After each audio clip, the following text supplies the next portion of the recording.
रंगरेज मेरे मुझे रंग लगा, मुझे रोग लगा देश का। जब ताकत, पैसे और असर और रसूख के सामने एक कमजोर मगर हौसलामंद लड़की खड़ी हो जाए और सच झूठ के बनाए हुए किले हिलाने लगे, तो ये सिर्फ एक केस नहीं रहता, ये इंसाफ की जंग बन जाती है।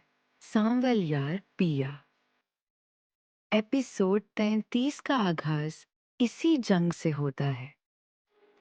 एपिसोड के आगाज में हम देखते हैं कि मामला अब आला अफसरान तक पहुंच चुका है। आईजी साफ अल्फाज में कहता है कि ये केस कितना सेंसिटिव और हाई प्रोफाइल है, लेकिन साथ ही ये भी वाजे कर देता है कि किसी भी दबाव को खातिर में नहीं लाया जाएगा। यहाँ पिया सिर्फ एक बात मांगती है और वो है इंसाफ। उसे इस बात से कोई फर्क नहीं पड़ता कि सामने वाला कितना ताकतवर है, क्योंकि जुर्म करने वाला कानून से नहीं बच सकता। इसी दौरान एसएचओ की लापरवाही सामने आ जाती है।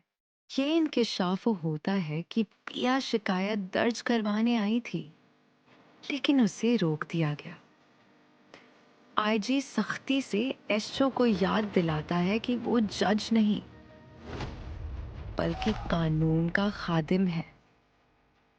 सीसीटीवी कैमरे के अचानक खराब होने पर सवाल उठता है और एसएचओ के लिए जमीन तंग हो जाती है।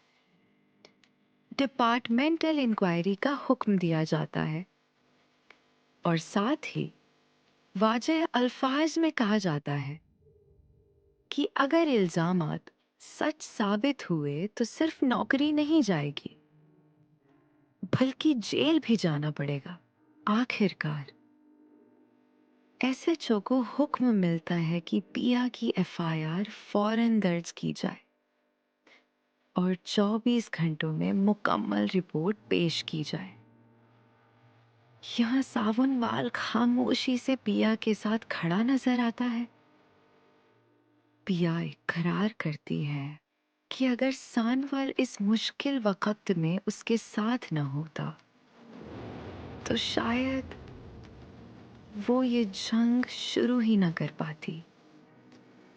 ये लम्हा साबित करता है कि अभी भी इस मुआशरे में कुछ लोग ऐसे हैं जो बिना किसी लालच के साथ निभाना जानते हैं।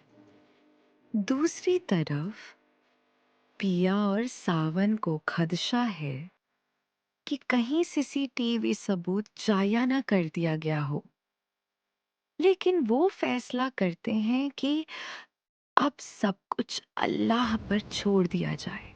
शाम के वक्त एक निहायत जज्बाती मंजर सामने आता है जब पिया सानवाल को आवाज देती है। सानवाल कहता है कि इस आवाज से दूर जाना उसके लिए सबसे मुश्किल काम है और जिस दिन ये आवाज ना आई, वो दिन उसके लिए बेचैन कर देने वाला होगा। ये कोई आम डायलॉग नहीं, ये एक ऐसा रिश्ता है जो अल्फाज का मोहताज नहीं। उधर दूसरी जानिब सेठ दाऊद, जिसका असल नाम मूसा है, गुस्से से पागल हो चुका है। उसे ये बर्दाश्त नहीं कि एक लड़की ने उसके खिलाफ एफआईआर दर्ज करवा दी। वो कानून को कमजोर समझता है और ताकत के बल पर हर मसला हल करने का आदी है। उसके साथी उसे समझाते हैं कि फिलहाल खामोश रहना बेहतर है। इसी दौरान पिया एक मजबूत और दिल दहला देने वाला बयान देती है। वो कहती है कि उसकी माँ की जिंदगी जुआ खेलकर तबाह की गई और आज भी बेटियां किसी न किसी सूरत में जिंदा दफन की जा रही हैं। वो ऐलान करती है कि ये जंग वो सिर्फ अपने लिए नहीं, बल्कि हर मजलूम माँ और बेटी के लिए लड़ रही है। फिर आखिर वो लम्हा आ जाता है जिसका इंतजार बहुत तवील था। एफआईआर दर्ज हो जाती है। पिया पहला मरहला जीत लेती है, मगर ये जीत मुकम्मल नहीं, क्योंकि जख्म अब भी भरे नहीं। पिया अपने बाप से नाराज है और असलम खुद को अपनी बीवी की मौत का जिम्मेदार समझता है। वो मानता है कि पिया को उससे नाराज होने का पूरा हक है और शायद यही उसकी सजा है। एपिसोड के इख्तिताम पर यह सवाल और भी गहरा हो जाता है कि क्या अदालत में असलाम को जमानत मिल पाएगी या नहीं? क्या सेठ मूसा कोई खतरनाक कदम उठाएगा? और क्या पिया और सानवाल इस मुश्किल जंग में एक दूसरे का साथ निभा पाएंगे?